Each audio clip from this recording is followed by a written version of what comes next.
Aujourd'hui, je voudrais d'abord vous présenter notre travail global depuis le déclenchement de cette crise Covid. L'Académie a travaillé d'abord silencieusement et maintenant, comme nous avons pas mal réfléchi, nous commençons à nous faire part de nos réflexions. Donc, nous avons un peu réfléchi à la crise, à ses causes, ses manifestations, et maintenant, nous pensons aussi à la sortie de crise dans tout ce qui touche nos domaines, c'est-à-dire agriculture, alimentation et environnement. Et ça, nous le faisons dans un double cadre, le cadre à la fois interne et interacadémique, les deux étant créés simultanément et travaillant en complémentarité. Alors, d'une part, vous avez la plateforme interacadémique qui réunit 6 académies, l'Académie des technologies qui a été à l'initiative de ça, Académie des sciences, Académie de médecine, Académie de pharmacie, et maintenant l'Académie vétérinaire qui s'est jointe à nous, qui avons rejoint très vite. Leur travail est structuré en 4 groupes et je vous cite les 4 groupes. Le premier, c'est benchmarking des solutions utilisées dans les autres pays pour préparer la sortie de crise sanitaire. La deuxième, c'est résilience de l'industrie française et vous avez vu que nous nous intéressions aussi à la résilience des industries agroalimentaires. Troisièmement, le rôle des plateformes et usage du numérique. C'est donc la plateforme à laquelle participe Guy Waxman qui va nous en parler aujourd'hui. Et quatrième, répartir avec les objectifs de développement durable de façon soutenable et résiliente. Donc, à l'exemple de Guy Waxman, des membres de l'Académie participent à cette plateforme interacadémique. En parallèle, à l'initiative de Michel Dron a été créé un forum et donc Michel Dron et Philippe Kinbombled sont en charge de l'animation de ce forum. Donc je rappelle que Philippe, qui vient de vous parler, est directeur du développement et de la communication et que Michel Dron est secrétaire de la section 1, production végétale. Et le forum a été structuré en 6 chantiers, zoonose, territorialité, on vous a déjà parlé de la territorialité avec Jean-Louis Rastoin, sécurité alimentaire et en France et dans le monde, et puis recherche agroalimentaire, résilience des filières agricoles et PAC. Donc aujourd'hui, ou hier, Philippe Kinbombled a mis sur le site de l'Académie la liste des articles qui ont été écrits et qui peuvent être consultés sur notre site. Donc, si vous allez dans la rubrique articles, vous avez énormément de choses à lire. Alors, les 2 membres de l'Académie qui vont s'exprimer aujourd'hui, d'abord Guy Waxman, ensuite Dominique Job, ils ont tous 2 réfléchi dans ce double cadre du forum, de l'Académie et de la plateforme interacadémique. Et ils nous font partager leurs connaissances et nous les en remercions beaucoup de le faire si rapidement.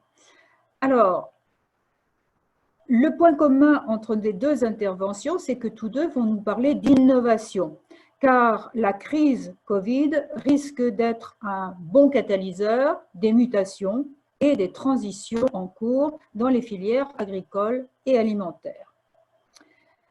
Donc, je vais passer la parole à Constant pour vous présenter Guy Waxman et son sujet.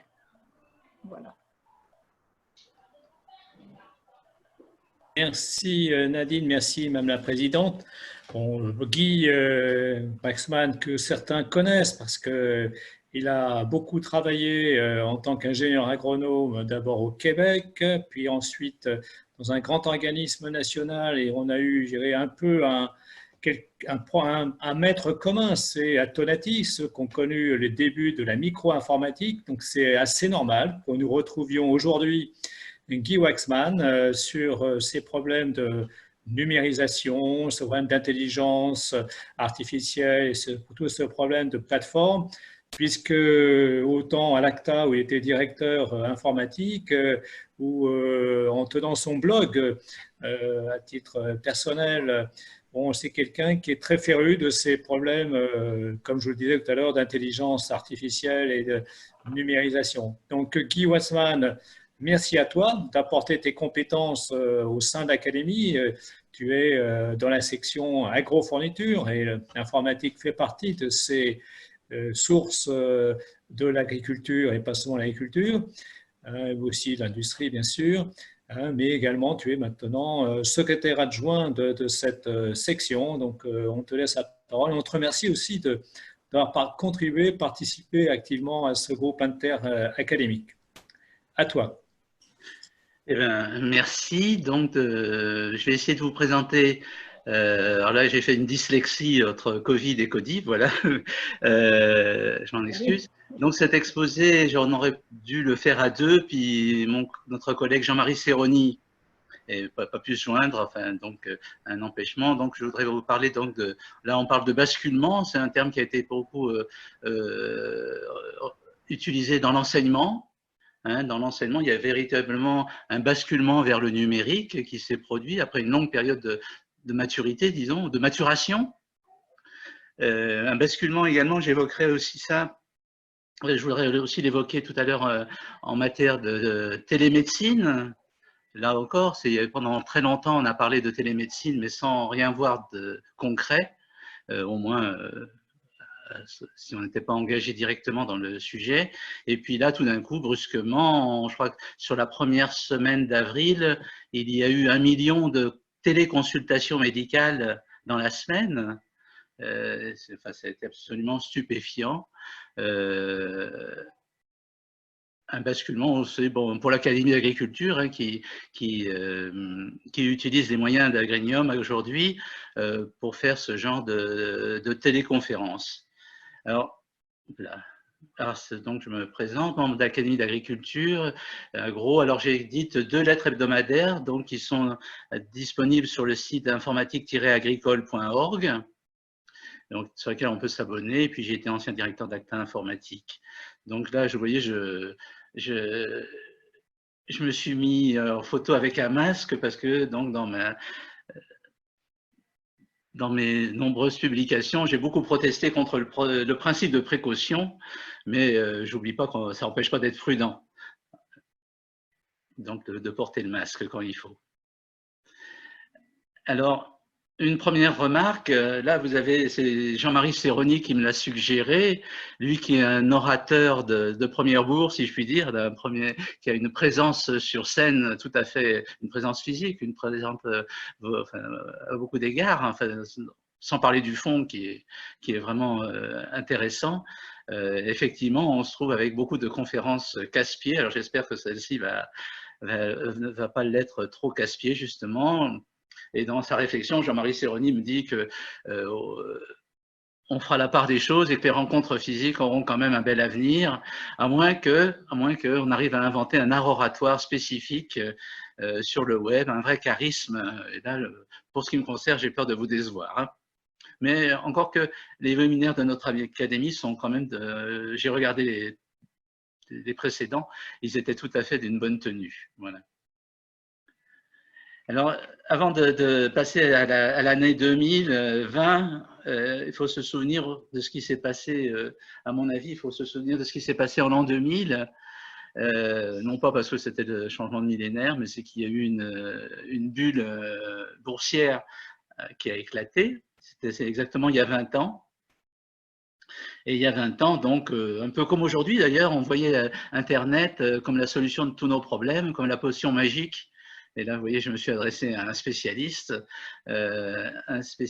donc, il y a eu cette période d'intense de spéculation pendant quasiment toute la décennie précédant l'an 2000, et la bulle a éclaté. Alors, le Covid, c'est un peu plus tôt dans l'année, mais la bulle a éclaté en mars 2000, quand le Nasdaq s'est effondré, l'indice des valeurs technologiques à New York s'est effondré, passant de 5000 points à 2500 environ. Alors, au vu j'ai parlé d'un basculement vers les solutions numériques de toute une grande partie de la société. Bon, alors est-ce que 20 ans après, on se retrouve avec dans les mêmes espoirs, les mêmes incertitudes, c'est celles de notre condition humaine, mais enfin, Par contre, on est plus ou moins sujet aux illusions. Voilà, c'est un peu sur ce terrain-là que je voudrais placer cet exposé. Alors, pardon. Donc,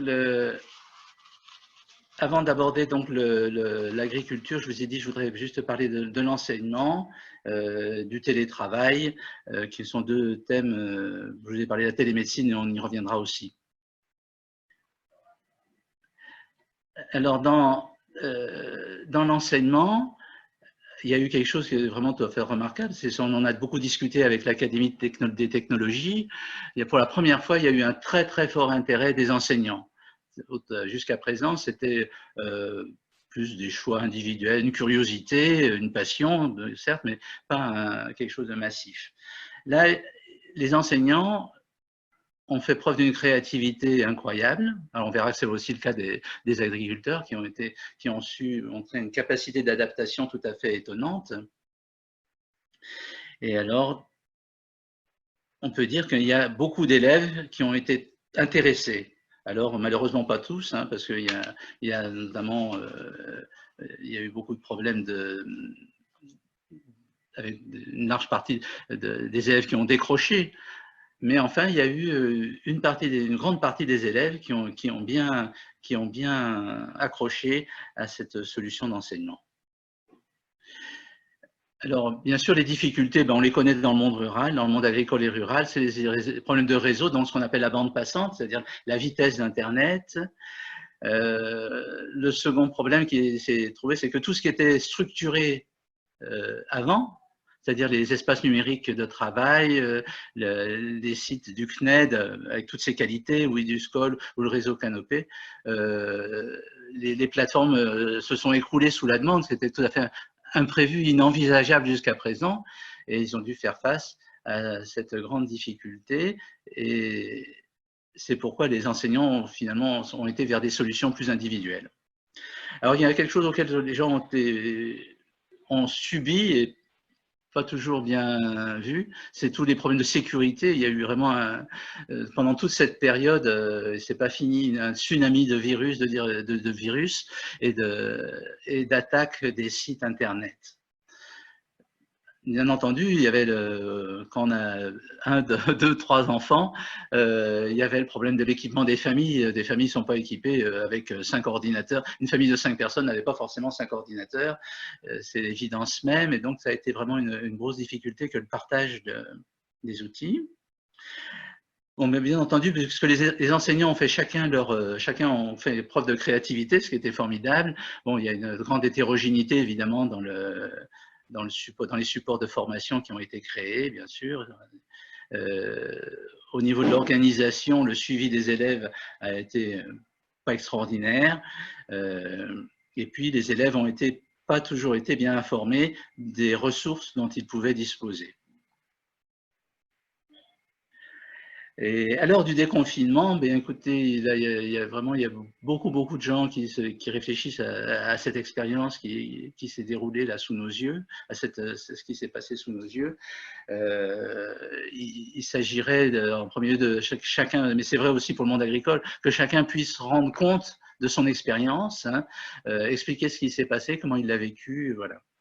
En matière d'enseignement, là, le numérique a été assimilé à ce qu'on appelle le distanciel, c'est-à-dire l'enseignement à distance, et pas tellement le numérique dans la classe. Et donc là, il y a aussi cet fait que le numérique en distanciel ne dispense pas du numérique dans la classe. Et là, il y a encore un espace de créativité à explorer. Notamment, les spécialistes considèrent que le numérique est très propre à engendrer des dynamiques de groupe. Alors, on le voit bien, toute cette dynamique de groupe dans les réseaux sociaux, parfois pour le meilleur, mais souvent pour le pire. Mais enfin, c'est certain qu'il y a cette dynamique de groupe qui peut être créée au travers du numérique. Et puis, une réflexion quand même sur l'équipement. Un certain nombre de départements ont cru bien faire en offrant des tablettes à tous les élèves. Bon, c'était peut-être prématuré, sans doute, on va dire. Je crois qu'ils ont voulu bien faire et c'était pas forcément tout à fait adapté au moment où ça a été fait. Et puis, donc, c'est bien évident qu'à partir de l'expérience qu'on en a, il s'agit de favoriser des expériences à la base et bien sûr, revoir ce problème des décrocheurs, problème auquel tout le monde cherche une solution.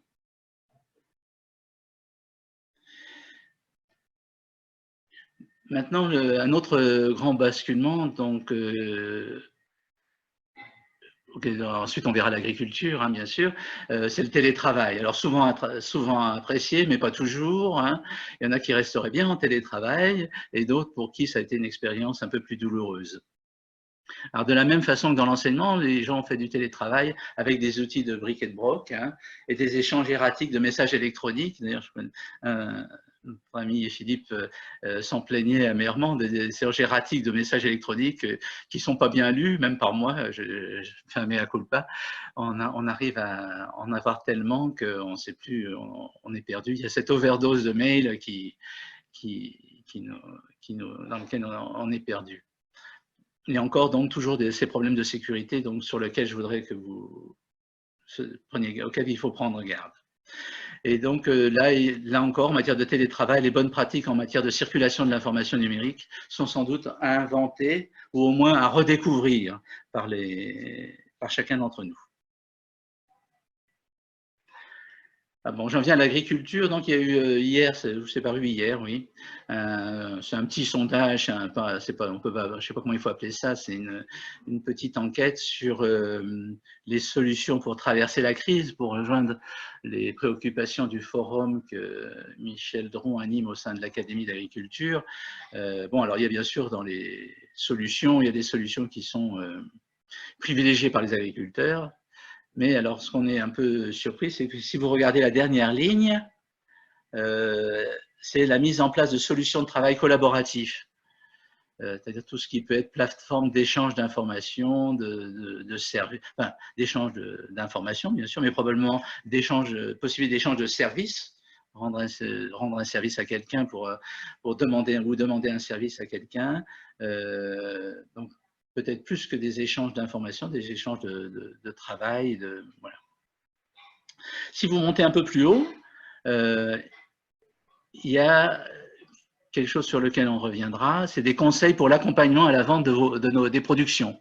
Hein, on verra qu'il y a eu une explosion vis-à-vis des difficultés du marché, de la désorganisation des marchés. Un certain nombre d'agriculteurs se sont tournés vers la vente directe et là ils ont cherché également, tout ça c'est encore par internet, hein, cette ligne là, donc vous avez là c'est 49% des gens qui voient qu'un effort là-dessus serait pertinent. Et puis si vous remontez encore un peu, juste d'une case, vous avez la mise en place de solutions de communication à distance. Hein, c'est vraiment ça, c'est la gestion de l'information, des solutions quelles solutions permettent de mieux communiquer, de trouver plus facilement l'information pertinente, de s'exprimer de façon plus utile. Enfin, et tout ça, c'est tourné autour des problématiques que je voudrais aborder là-dedans.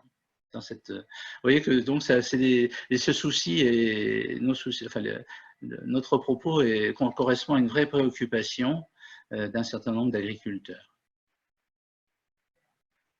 Alors, en ce qui concerne donc le premier point, donc c'est le télétravail que je voudrais aborder. Ce télétravail, c'était quelque chose de vraiment nouveau. Hein, c'est à l'occasion de la crise du Covid, les organisations de services aux agriculteurs présentes au niveau départemental ont vraiment adopté le télétravail. De toute façon, il y avait que ça à faire, c'était la seule solution qui leur était offerte.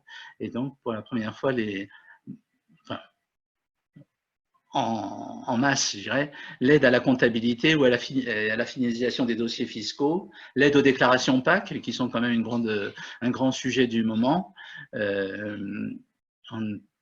Les dates vont peut-être bouger, mais pour l'instant, c'est quand même un défi appréciable que de faire toutes les déclarations PAC à temps. Ça a été fait beaucoup en télétravail, avec sûrement c'était pas quelque chose de vraiment pensable hein, jusqu'à présent, et la crise du Covid a changé les choses, et le travail à distance devient socialement acceptable. Certainement à regret, parce que cette relation des conseillers aux agriculteurs qu'ils conseillent est quelque chose qui est important et pour les uns et pour les autres. en présentiel bien sûr. Donc ils ont dû faire le deuil de la rencontre en tête-à-tête, hein, et pour un travail plus efficace. Alors c'est vrai donc beaucoup d'organisations donc de conseils, chambres d'agriculture, centres de gestion sont concernés, coopératives bien sûr. Et donc là on voit vraiment l'impact d'Internet sur l'accompagnement des agriculteurs par les techniciens. Et donc je rappelais quelques dates sur concernant les dossiers PAC. Alors, sans doute, à la clé, hein, le résultat, c'est moins de déplacements, moins de temps de déplacement, et Dieu sait s'il y en a.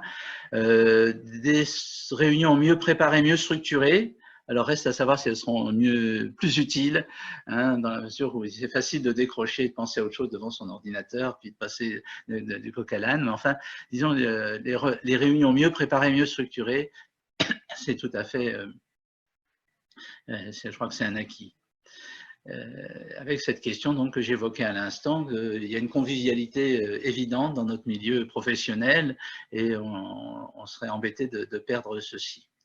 Alors une question qui se pose en ce moment, c'est qu'il y a un certain nombre d'AG qui ont été de coopératives ou de groupes de développement ou de groupes de tous ordres.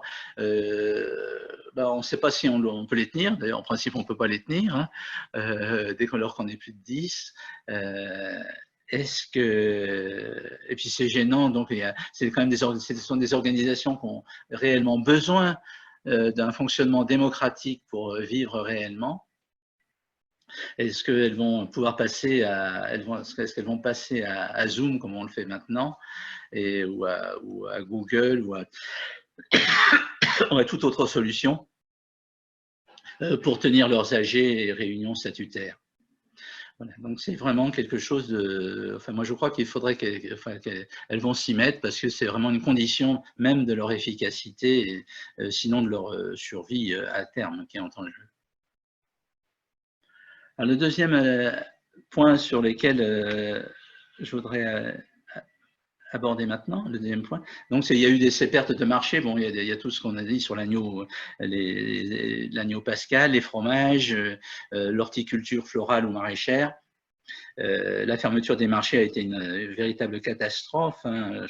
J'aurais dû citer le muguet, hein. Je suis un peu désolé pour l'horticulture florale. Et donc, l'idée était de beaucoup de gens était de s'adresser en direct au client final grâce à Internet. Alors ça s'est fait via les réseaux sociaux, beaucoup, hein, Facebook, Instagram, bien sûr, hein, tout le monde a pris les commandes sur Facebook, c'est sûr. Et puis, alors là, après, c'est là que les choses ont nécessité à la fois du travail, de la créativité et un effort très, très, très conséquent, c'est la logistique. Hein, soit au travers de Drive, soit au travers de livraison à domicile. Hein. Mais je crois que pour l'avenir, je ne sais pas ce qu'il en sera, parce qu'au fond, tout ça, ça demande un sens du commerce qui n'est pas si commune. Hein. C'est-à-dire, il ne faut pas croire que, enfin, tout le monde le sait, que ce n'est pas parce qu'on a quelque chose d'un beau produit à vendre qu'on arrive à le vendre. Il y a vraiment que produire et vendre, ce sont des qualités, ce sont deux aspects, au plan humain, c'est vraiment assez différent. Et donc, il faudra que des gens qui ont le sens du commerce vont s'en sortir. Maintenant, pour les autres, ça sera plus difficile. Alors, j'ai cité un certain nombre de sites que vous retrouverez. Il y aura une publication, je crois qu'elle est disponible même sur le site de l'Académie. Au moins son brouillon, enfin, sa version préliminaire est disponible. Donc, j'ai cité un très grand nombre de sites internet et d'organisations. Donc, à Rungis a livré à domicile des produits frais, par exemple. Un certain nombre dans les régions, il y a eu des plateformes régionales de créer.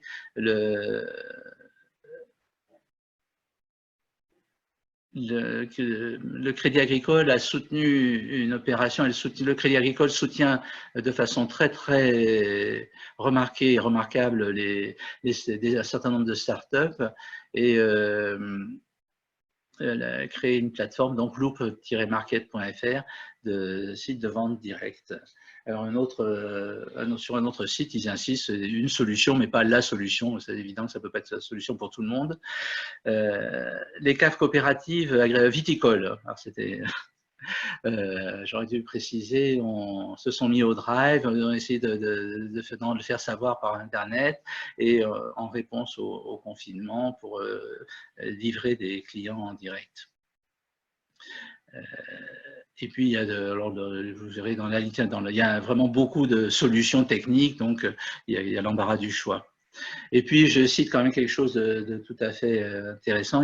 Pour le vin en ligne, il n'y a pas que le marché français qui s'est effondré, je pense au point de vue viticole. Hein. La vente de vin en Chine, qui nous a acheté beaucoup de vin et alcool. Donc, la réponse à la crise a été évidemment recommandée par les spécialistes de la COFAS, c'est évidemment la vente par Internet, donc, ce qu'on appelle le casse-tête chinois de l'après-coronavirus. Alors, on peut s'interroger donc sur comment ça va évoluer, hein, comment la compétition entre circuits de distribution, parce que la vente directe va prendre plus de place probablement, comment ça va évoluer après la crise, avec ces circuits courts à la fois fragiles et extrêmement réactifs, comme on l'a vu tout au long de la crise. Hein. C'est Jean-Marie Serroni qui s'interrogeait ensemble, est-ce que les habitudes de consommation vont-elles aussi évoluer? Et là, ce qui est quelque chose de très intéressant, c'est que jusqu'à présent, les consommateurs avaient une forte réticence à acheter des produits frais via le web. Hein, il y a autant acheter des choses, l'électronique grand public, il y a un certain nombre de tout qui s'achetait bien sur le web. Et là, tout d'un coup, la vente de produits frais traditionnels s'est faite en e-commerce. Est-ce que ça va durer? Comment les choses vont évoluer? Mais c'est vrai que pour l'avenir de la vente directe, ça serait vraiment intéressant que cette situation perdure. Un autre point, alors là, c'est là, un certain nombre d'entre vous le savent aussi bien que moi. Il y a en matière d'intrants agricoles sur Internet, l'achat d'intrants agricoles sur Internet, bon, il n'y a rien de bien nouveau. Hein. La crise a pas, ça a été une amplification probablement, mais pas. Parce que de toute façon, les coopératives, les négociants, bon, tout le monde est secoué par la crise, mais ils étaient déjà présents, ou désormais présents aujourd'hui, ils étaient déjà présents. Alors, il y a un acteur qui est tout à fait remarquable, c'est Agriconomie, hein, le e-commerce au service des agriculteurs. Et donc, en face, il y a tous les gens plus traditionnels, les coopératives avec leur plateforme Aladdin, qui est une plateforme digitale de très grande ampleur. Et puis, je voulais citer quelque chose de tout à fait... bon, alors c'est ancien, hein, c'est l'héritage des petites annonces de la France agricole, qui aujourd'hui, c'est sur ternet-occasion.fr, où il y a plus de 85 000 matériels agricoles et plus de 2 millions de pièces de rechange à la vente. Et le site est dans les langues, alors je n'ai pas compté les langues, hein, mais elles sont extrêmement nombreuses et ça correspond au fait que si les Français achètent du matériel neuf, ils le revendent assez rapidement parce que la décote est faible et plus petite, et ils sont en revendant rapidement et en rachetant du neuf, ils sont certains d'avoir du matériel qui marche. Et vous voyez donc le site d'Internet Occasion a fait un effort de multilinguisme tout à fait étonnant. Donc ce que ça représente, j'ai repris les résultats d'une étude qui est faite par Iltel Datagri, Iltel qui avait été créé par un pionnier du Minitel, vous voyez, donc Christian Gentillot, pour Ternet Média et France Agricole. Donc, vous voyez, on voit ce qui correspond à la partie matérielle en tête des achats réalisés par Internet tels qu'ils apparaissent dans l'enquête, avec les évolutions, vous voyez, sur les 3 années 2017, 2018, 2019. Et donc, la part des pièces détachées, évidemment, les petits consommables, le matériel d'occasion, bon, quand même beaucoup moins déjà. Alors, un des aspects de la crise du Covid en agriculture, c'est bien évidemment, on l'a vu dans beaucoup de pays, en Allemagne, c'est les asperges, en France aussi. Hein. Au Royaume-Uni, c'est autour des fraises que les problèmes se focalisent.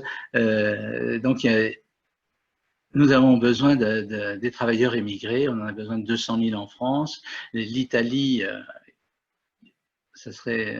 envisage de régulariser la situation de 600 000 émigrés. Le problème des fraises risque d'être résolu puisque la Chambre des communes a voté, je crois c'est lundi soir, la Chambre des communes a voté un règlement, enfin je ne sais pas comment il faut l'appeler,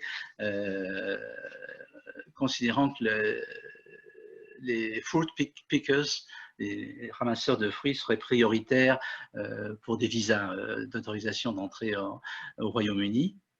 Et puis, il y a la Californie, alors c'est plus ancien comme problème, ça maintenant c'est un problème qui date de 3 ans, qui doit remplacer les migrants mexicains. Donc oui, c'est un problème un peu, tout à fait, c'est un problème européen bien sûr, mais c'est aussi un problème pour les États-Unis. Alors là, les sites français en France ont fleuri, hein, donc il y a des offres diffusées gratuitement, des offres directement de saisonniers, on a des réseaux facilitant la recherche de main-d'œuvre, la mise en œuvre, la mise en relation gratuitement de personne à personne. Et puis alors, il y a eu plus de 310 000 personnes inscrites sur la plateforme Des bras pour ton assiette. Alors, ça c'est tout à fait impressionnant. Malheureusement, ça ne s'est pas tout à fait vraiment concrétisé. C'est-à-dire que tant qu'on est dans le monde virtuel, tout allait bien. Et puis, quand il a fallu concrétiser, ce n'était pas si facile que ça. Évidemment, un agriculteur qui, un lundi matin, doit recevoir une dizaine de personnes nouvelles, c'est compliqué. Enfin, il y a un problème d'encadrement, d'informations à passer, c'est vraiment difficile. Il y a le souci de la formation. Certains arrivent à croire que les métiers de l'agriculture, de l'agriculture sont peu qualifiés, ils se trompent bien souvent. C'est des gestes précis, c'est une attention, c'est une précision qui est demandée, qui n'est pas si facile que ça à atteindre. J'ai souvenir d'avoir fait des stages en exploitation, parfois des souvenirs un peu pas douloureux aujourd'hui, il y a prescription, mais ce n'était pas forcément facile. Et donc, cette méconnaissance de la technicité et de la pénibilité est patente. Pourtant, on peut se faire aussi la réflexion que les métiers de l'hôtellerie ou de la restauration sont eux aussi éprouvants, et pourtant ils attirent notamment des jeunes dans des périodes de transition. Alors, est-ce qu'il s'agit d'un manque d'attractivité? Alors, c'est possible, hein, puisque on voit en machinisme agricole, on a depuis des années, j'entends parler de ceci, que de la part des gens qui, pas forcément des fabricants de machines, mais tout ce qui est maintenance et réparation des machines agricoles, on cherche du monde, hein, c'est plusieurs milliers d'emplois qui ne sont pas pourvus. Dans l'élevage porcin aussi, je sais qu'il y avait à un moment donné, il y avait énormément de postes non pourvus. Donc, est-ce qu'on a un problème comment peut-on revaloriser l'image du travail agricole? Alors ça, c'est une question entièrement ouverte. Mais en fait, disons, c'est quand même un succès, cette opération, puisque au fond, ça a permis à deux mondes qui se fréquentent peu de se rencontrer. Et je crois qu'au total, c'est quand même une belle opération de communication qui n'empêche pas qu'on a besoin d'accueillir des travailleurs émigrés pour la saison. Donc, Maintenant, reste la réponse de la Californie, hein, qui aussi sera probablement notre réponse. En Californie, la solution, c'est la robotisation, hein, qui a été beaucoup mise en avant. Alors, je sais pas, beaucoup mise en avant. Alors, je vous ai mis des photos de différents robots. Voilà, donc je ne vais pas rentrer dans le détail, mais c'est certainement la voie que. Alors, ça suppose des investissements énormes. Bon, voilà, mais je crois que les gens vont en passer par là. J'avance un peu dans mon exposé, sinon je vais dépasser largement mon heure. Alors, en matière de formation à distance également, il y a des choses qui se font maintenant et qui n'étaient pas, ou qui n'ont pas eu beaucoup de succès, ou qui n'étaient même pas imaginables. Donc là, je vois que mes anciens collègues de l'Institut de l'élevage proposent des formations à distance sur les techniques ovines. Ça a l'air très bien fichu. Et puis, là, j'ai mis deux cours disponibles sur Internet, sur les semences et sur la santé des plantes.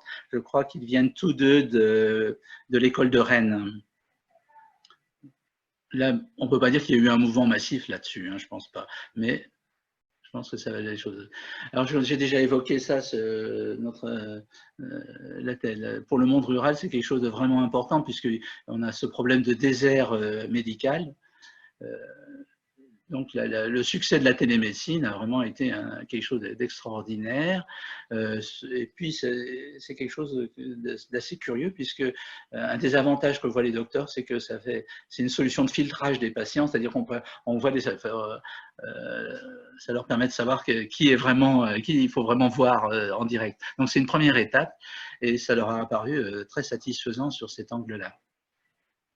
Alors, je crois que ça serait important aussi pour le monde rural et agricole et rural, comme on veut, puisque c'est aussi, là, il en va de la santé de nos concitoyens, hein, et ils sont en droit de demander à avoir le haut débit, ou d'avoir un débit correct, quelle que soit la solution, hein, puisque là, il s'agit vraiment d'une affaire, je dirais, de santé publique.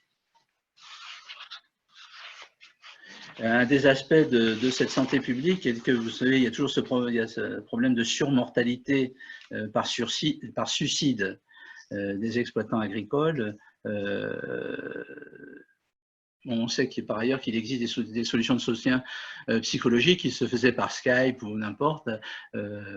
Faire Skype pour faire du soutien psychologique, c'est très bien. Par Skype, c'est bien, encore faut-il qu'il y ait la liaison Internet qui va bien. Et je crois que là encore, il faut que le monde rural et agricole insiste pour que des solutions, il y en existe, hein, plus ou moins, les investissements peuvent être considérables, mais pas toujours, hein, pour qu'on puisse rompre cet isolement qui peut conduire à des décisions fatales. Et puis, pour l'anecdote, puisqu'on parle de télémédecine, hein, le décret vient de paraître, les vétérinaires sont autorisés à réaliser des consultations à distance. Alors ça va abuser, je m'excuse. Et donc, c'est un dispositif expérimental qui va être évalué en 2021. Et donc, ça couvre à la fois une téléconsultation, une télésurveillance. Alors, la télésurveillance existe au sein de l'exploitation, hein. Il y a certaines exploitations qui ont des caméras dans l'étable pour voir, permet d'écouter ce qui s'y passe et de voir s'il y a un vélage qui se met en route. Enfin, voilà. Mais ça serait un peu étendu jusqu'à chez le vétérinaire. Et donc, une téléassistance médicale au besoin. Alors, en termes de sociabilité, il y a vraiment c'est quelque chose auquel les agriculteurs sont extrêmement sensibles, hein. Ils ont exactement le même comportement que tous nos concitoyens, disons que les Européens, hein. Donc, c'était déjà vrai sur Minitel, hein. Alors, évidemment, ils regardaient plus la météo que Monsieur Tout le Monde, ou Madame Tout le Monde, mais pour les achats à Redoute, ils faisaient exactement comme tout le monde, hein. C'est pareil sur Internet, ils ont vraiment le comportement, et c'est ce que montre l'étude Agrinaut 2019, donc dont je vous ai montré déjà quelques résultats, et que je reprends ici. Là, je ne vais pas insister, vous le retrouverez, c'est sur les supports, hein. C'est sûr que sur les réseaux sociaux, ils y vont plutôt avec l'ordinateur, parce que comme ça que ça s'est passé au début, mais le portable et la tablette deviennent également importants.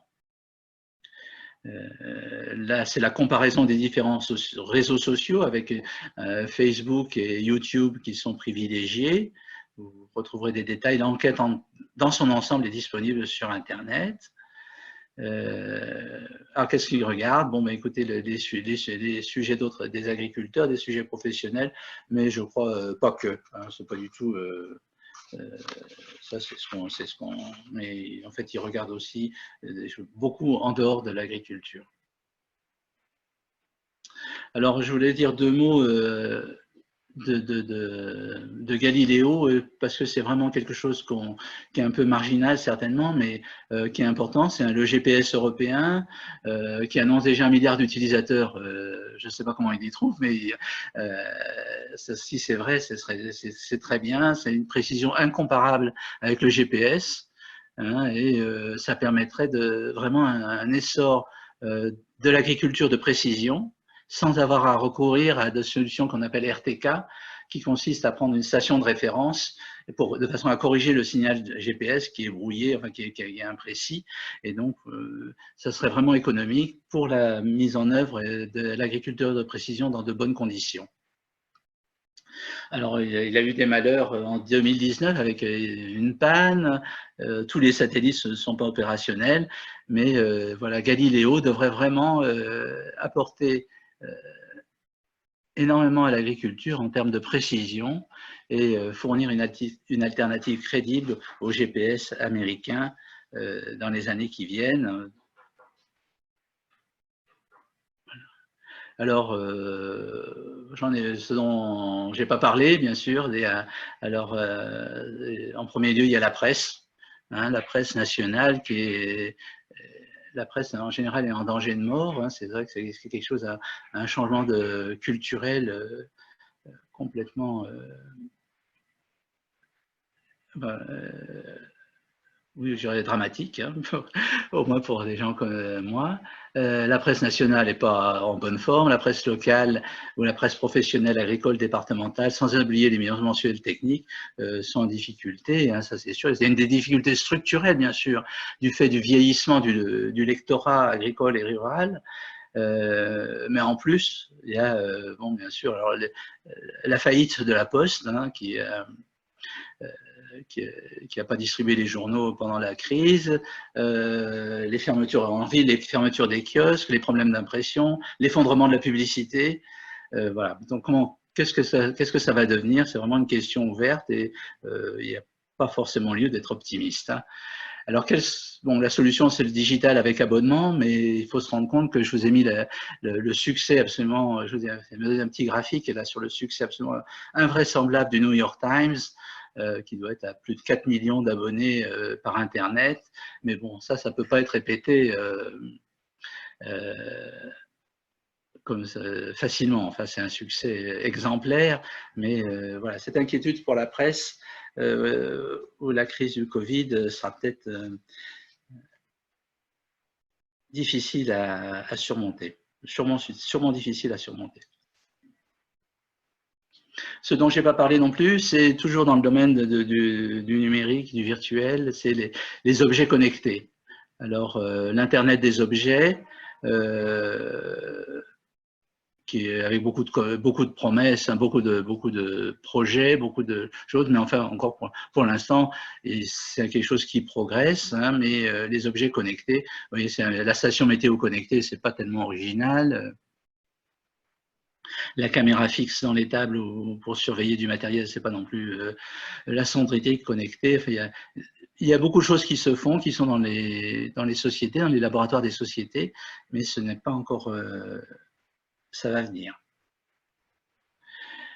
Alors, il y a un certain nombre de gens, par contre, dont je voudrais parler, c'est ceux qui s'expriment sur YouTube, et donc il y a Étienne Agri, YouTuber, je vais faire attention, j'ai dû le réécrire, le beurre pour l'écrire comme il faut, et donc il y a un certain nombre de vidéastes agricoles qui présentent à la fois leur métier, leur expérience professionnelle, un atelier, enfin une réparation d'une machine, de façon tout à fait impeccable, avec un sens de l'animation, une chaleur, enfin vraiment tout ce qu'il faut pour communiquer sur leur métier. Alors, il y a cet agriculteur de laine hein, qui se filme. Alors lui, il était bien amusé puisque j'ai fait du soutien scolaire en mathématiques à des élèves en difficulté, qui se filme sur son tracteur, qui s'est filmé pendant la crise pour des leçons de maths aux élèves confinés. Alors, je ne sais pas si ça a bien marché, mais enfin, c'est vraiment bien fait. Et puis, il y a ce groupe des agri-tweetos qui sont des fanatiques de Twitter et qui également ont fait de Twitter un espace d'expression vraiment original et intéressant. Et puis, je cite des artistes musiciens auvergnats, Oiseau, que je vous recommande d'écouter et qui doivent leur succès à Internet. Hein. Bien sûr, sinon je ne l'aurais pas. Voilà. Alors, le sujet qui fâche, ça sera pour en terminer avec ce petit exposé, c'est la vitesse, la bande passante, on y revient. Alors, c'est sûr que Internet est disponible partout, mais il n'y a que 2/3 des logements qui sont éligibles au très haut débit actuellement, et la moitié sont éligibles à la fibre optique. Pour les zones rurales, c'est pas facile. Elles doivent se contenter. Vous voyez, 7000 communes sont partiellement couvertes en fibre optique avec de l'internet très haut débit. Et inversement, 29 000, essentiellement en zone rurale, doivent se contenter de la DSL et encore avec une connexion limitée. Et ce qui est embêtant, c'est que l'internet par satellite n'a pas vraiment trouvé sa place. Alors, malgré le soutien des régions hein, qui ont fait beaucoup d'efforts pour le soutenir pour les gens qui sont isolés, mais sans vraiment succès. Alors, il y a ce qu'on appelle maintenant l'Internet radio qui pourrait constituer une alternative, mais là, c'est encore ça nécessiterait certainement que les collectivités territoriales s'y investissent et elles vont avoir, en cette période post-crise, elles vont avoir d'autres soucis. J'ai peur que ça ne se fasse pas bien. Voilà, pour conclure, je voudrais donner quand même au-delà du numérique, hein, dont on a essayé de faire un tour d'horizon ici, c'est une crise inattendue et violente que nous traversons, nous traversons encore. Bon, ça mène à des réflexions peut-être un peu plus globales hein, sur notre économie. Un peu, c'est ce qu'évoquait notre présidente Nadine Vivier. En matière d'approvisionnement, la question de la proximité est un peu une tarte à la crème, l'expression est de mon ami Jean-Marie Serroni. La proximité n'est pas synonyme de sécurité, il vaut mieux avoir plusieurs sources d'approvisionnement pour une supply chain sécurisée. Bon, dans tout ça, dans cette histoire, il y a l'Internet. Donc, les maillons faibles de la chaîne alimentaire, ça paraît la logistique, c'est plus l'information, c'est vraiment au niveau logistique. En termes de souveraineté alimentaire à laquelle nous aspirons tous, est-ce que c'est possible en espérant conserver d'importants marchés à l'exportation? Je pense au vin d'abord, hein, au vin et spiritueux, le cognac et autres vins, et puis le marché du blé, bien sûr, des céréales, bien sûr. Voilà, quid de la main-d'œuvre indispensable, on a largement vu que c'est un gros problème, et puis comment les circuits de distribution vont-ils évoluer? Voilà, je vous remercie de votre écoute. J'espère qu'on pourra à la fin du confinement se retrouver comme dans le village d'Astérix. Je rappelais la devise de l'Académie d'agriculture en quelques mots, en 5 mots. Donc une passion connaître, une ambition transmettre. Voilà, je vous remercie de votre attention. Merci beaucoup Guy pour cette conférence qui nous montre l'explosion de l'utilisation d'Internet et avec l'humour d'Astérix. C'est très appréciable. Bien, alors il y a beaucoup de questions. Je commencerai par l'intervention de Brigitte Laquiès qui nous donne une information supplémentaire qui conforte ce que tu viens de dire. C'est actuellement la semaine agricole en Nouvelle-Aquitaine qui se passait habituellement en présentiel et qui, cette année, est digitale. Ça se fait avec la Chambre d'agriculture. Et elle dit, hier, notre consoeur Christiane Lambert et donc moi-même, Brigitte Laquiès, participions avec Skype à un débat sur bien vivre ensemble dans nos territoires. avec aussi le président de la Chambre d'agriculture de Charente et le vice-président de la communauté d'agglomération de La Rochelle. Voilà, et donc ça conforte ce que tu disais. Alors maintenant, beaucoup de questions sur l'avenir et le présent. Alors partons d'abord des ventes par Internet, en particulier des ventes de légumes frais. Et Bernard Ambolet pense qu'effectivement c'est dû à la peur qu'avaient beaucoup de gens d'aller dans les grandes surfaces, que c'était lié aussi au fait que les gens avaient plus de temps pour cuisiner et donc ils ont pris des produits frais, quoique j'ai compris que beaucoup de gens mangeaient des nouilles parce que ça ne s'épluche pas. Mais alors quel est l'avenir ? Quel est l'avenir? Parce que est-ce que l'effet soufflé ne risque pas de retomber? Est-ce que les gens vont recommencer à aller à la cantine et manger des frites? Voilà. Et puis, oui, donc voilà, première question de Bernard Ambolet. C'est une bonne question à laquelle je n'ai pas vraiment de réponse, de certitude, hein, bien sûr. Non, ce dont je suis sûr, c'est que j'avais vu, bon, je faisais donc de l'informatique, on traitait des enquêtes. Il y en avait une qui m'avait amusé sur les produits fermiers, laitiers, des gens qui faisaient des yaourts, des fromages et tout ça. Et ben, on voyait bien que c'était des gens qui avaient vraiment, c'est ce dont je parlais tout à l'heure, la bosse du commerce en même temps que la bosse de la fabrication. Et ça, si des exploitants agricoles ont les deux, moi, je crois qu'ils vont maintenir, parce que c'est intéressant. La relation avec la clientèle, c'est intéressant. La production, ça les intéresse toujours. Donc, ça correspond donc, je crois que c'est plus, je dirais, une dimension individuelle qu'une dimension collective qui va jouer. Là, il y aura un comportement vraiment, dans certaines situations, ça correspond vraiment aux aspirations profondes Oui, vraisemblablement. Et justement, Michel Dron complétait en demandant, pardon, en se demandant, est-ce que tu connais le pourcentage de population agricole à l'aise avec le numérique, puisque les agriculteurs sont curieux et réactifs? Est-ce qu'on a des idées du… Alors, à l'aise, je ne sais pas. Non, ce serait… Alors, l'enquête dont je parlais, enfin, alors évidemment, il s'adresse qu'aux agrinautes. Hein, donc des gens, parce que pour répondre à l'enquête, déjà, il faut être connecté, il faut être peut-être possiblement client d'Isagri. Mais enfin, déjà il y a 10 ans, il y a même plus de, il y a au moins 15 ans, que les agriculteurs étaient massivement équipés d'ordinateurs, hein, ça c'est sûr. Alors il y avait une raison par rapport, je voyais, j'avais beaucoup de projets européens, il y avait une raison, alors vraiment bête, si je puis dire, c'est que la comptabilité française coûte très cher. On s'imagine, j'ai fait des expertises en Pologne, il n'y avait pas de comptabilité agricole, c'était très simple, hein, il n'y avait pas d'imposition sur les bénéfices, rien. Donc il n'y avait pas d'informatique non plus. Mais en France, où la comptabilité, on est très exigeant au niveau fiscal, ça a été un moteur extrêmement puissant de l'informatisation de l'agriculture. Et ça s'est fait dès les années 80, dont notre secrétaire perpétuel parlait, quand Jean-Marie Atonati battait les campagnes avec ses ordinateurs, je ne sais plus.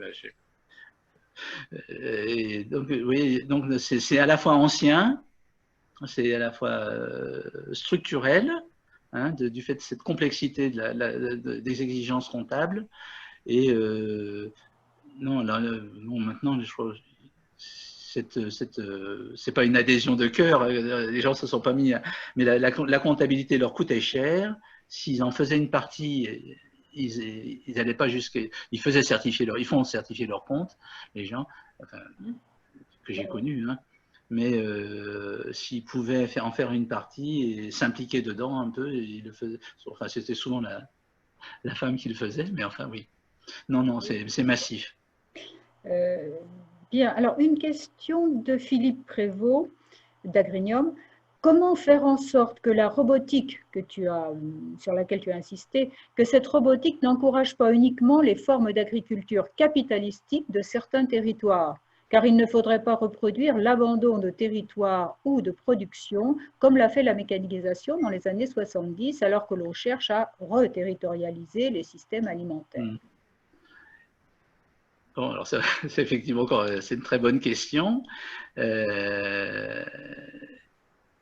Là, il faudrait rentrer dans le mode de financement. Hein. Après, c'est très possible que la productivité soit telle que le robot puisse être rapidement rentable. C'est pas du tout à exclure. Hein. Il n'y a pas.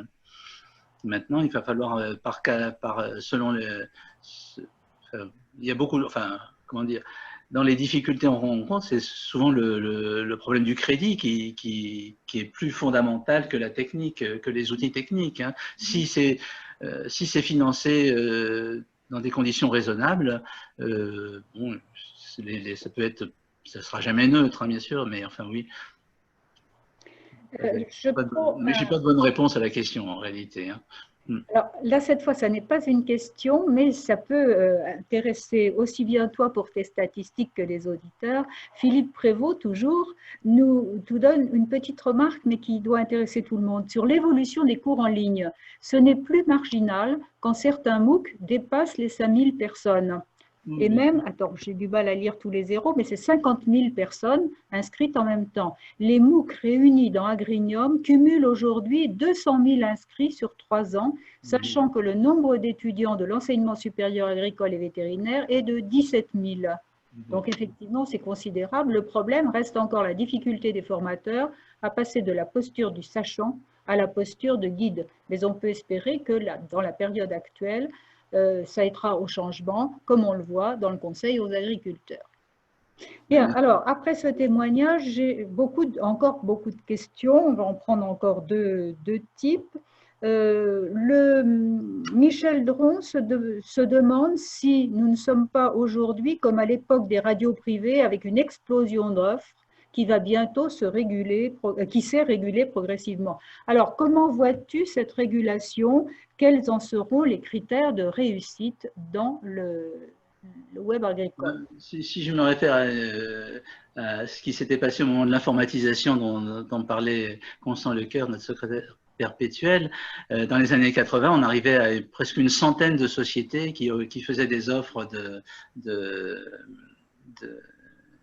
logiciels, et puis aujourd'hui, il y en a plus beaucoup. Moi, ça se compte sur les. Alors, il y a toujours les startups. Hein, il y a à nouveau une vague de startups, et c'est un marché qui est amené à se concentrer. La difficulté du métier, je dirais, c'est de base la distribution, la commercialisation. Hein, la commercialisation coûte très cher. Et donc, ça pousse à la concentration. La remarque de Michel Dron est tout à fait pertinente. Hein. On ne peut pas rester sur un marché dispersé quand il faut aller convaincre, quand les coûts de distribution sont très élevés. Oui, alors, la question qui revient toujours et qui est quand même fondamentale, c'est, que rappelle André Fougeroux, c'est: a-t-on une idée de l'augmentation des gaz à effet de serre liée à l'augmentation de l'utilisation d'Internet pendant ce confinement? Parce qu'on vous dit c'est génial, le confinement, ça a fait diminuer la pollution. Donc, certains aujourd'hui disaient même on va reconfiner une semaine par an. Bon, et on oublie de faire le compte de l'émission de gaz à effet de serre par l'utilisation d'Internet. Qu'en penses-tu? Il paraît que les gens qui ont fait des calculs, mais bon, alors ils disent que c'est la troisième, au niveau mondial, c'est la troisième source enfin, si on considère Internet comme un pays, il serait le troisième contributeur à la fabrication de gaz à effet de serre. Donc effectivement, la question mérite d'être posée. Bon, après ça, je ne sais pas quelles conséquences pratiques on va en tirer, parce que c'est pas pour ça que les gens vont utiliser moins Facebook, c'est pas pour ça ils vont utiliser. On aimerait bien que certains utilisent moins Twitter, par exemple, mais ils vont continuer. Hein, faut pas trop leur en demander. Non, c'est une considération dont je vois bien tout l'intérêt, toute la pertinence, mais maintenant les conséquences pratiques, je les sens pas tout à fait. En même temps, je peux ajouter, Guy, que en même temps qu'on dit que c'est un gros consommateur d'énergie, ce sera un équivalent du troisième état, la consommation d'énergie, il est passé du 4e au 3e en un an. Hein, donc, c'est quand même une progression importante, mais on a aussi des techniques qui utilisent moins d'énergie, moins consommateurs d'énergie, notamment dans les stockages de données, parce que c'est le stockage de données qui en consomme beaucoup. Hein, mais il faut se souvenir quand même que le premier ordinateur fonctionnait avec des lampes qui s'allumaient, qui s'éteignaient, hein, parce qu'on a toujours du binaire, hein, et que c'est normal qu'on ait encore ces consommations d'énergie. Alors, il faut voir, d'une part, comment réduire et comment trouver d'autres sources d'énergie que les énergies fossiles. Bien, alors nous arrivons au bout de notre temps, donc je vous propose une dernière question qui porte sur la main-d'œuvre agricole. Et ça regroupe plusieurs personnes qui en ont parlé, où Michel Dron voit ce gros problème. Brigitte Lacaisse dit, mais finalement, ça permettrait à la main-d'œuvre qui va là de connaître un peu mieux et de voir l'importance du travail fourni pour payer, et où Christine King se demande comment on pourrait valoriser, reconnaître le savoir-faire de ces saisonniers. Voilà, donc ce problème des saisonniers dont on a besoin. Alors, bon, alors là, encore, je salue la question. Hein, je veux dire, j'ai pas moi, ça dépasse un peu mes compétences dans le numérique, quand même. Moi, je voudrais quand même référer à ce que je vous disais tout à l'heure sur les vidéos. Donc, il y a Étienne, le YouTuber, comme il dit, et qui décrit vraiment de façon très détaillée, je ne sais pas, je ne veux pas donner des exemples, mais vraiment des opérations d'une technicité avec un savoir-faire, enfin, vraiment, je crois qu'en montrant, il n'y a qu'en montrant, et comme le font les vidéastes dont je parlais tout à l'heure, que les gens se rendront compte de toute la technicité qui est exigée, qui est demandée, qui n'est pas rémunérée très correctement, bien sûr, mais qui est exigée par l'agriculture d'aujourd'hui. Enfin, ça a toujours été un peu comme ça. Il y a des tours de main qui sont difficiles à attraper, difficiles à maîtriser. Mais il y a aussi énormément de connaissances et énormément de savoir-faire technique. Bien, eh bien, je crois que nous sommes obligés d'arrêter là. Merci beaucoup, Guy.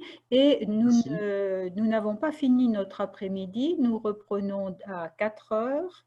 Non, attendez, pardon, si c'est ça, à 4 heures, avec la conférence de Dominique Job qui nous fera découvrir comment une plante peut être adaptée à la production de produits biopharmaceutiques et peut-être même de vaccins. Donc, une autre innovation. Donc, merci. Merci Guy, merci messieurs et à tout de suite alors.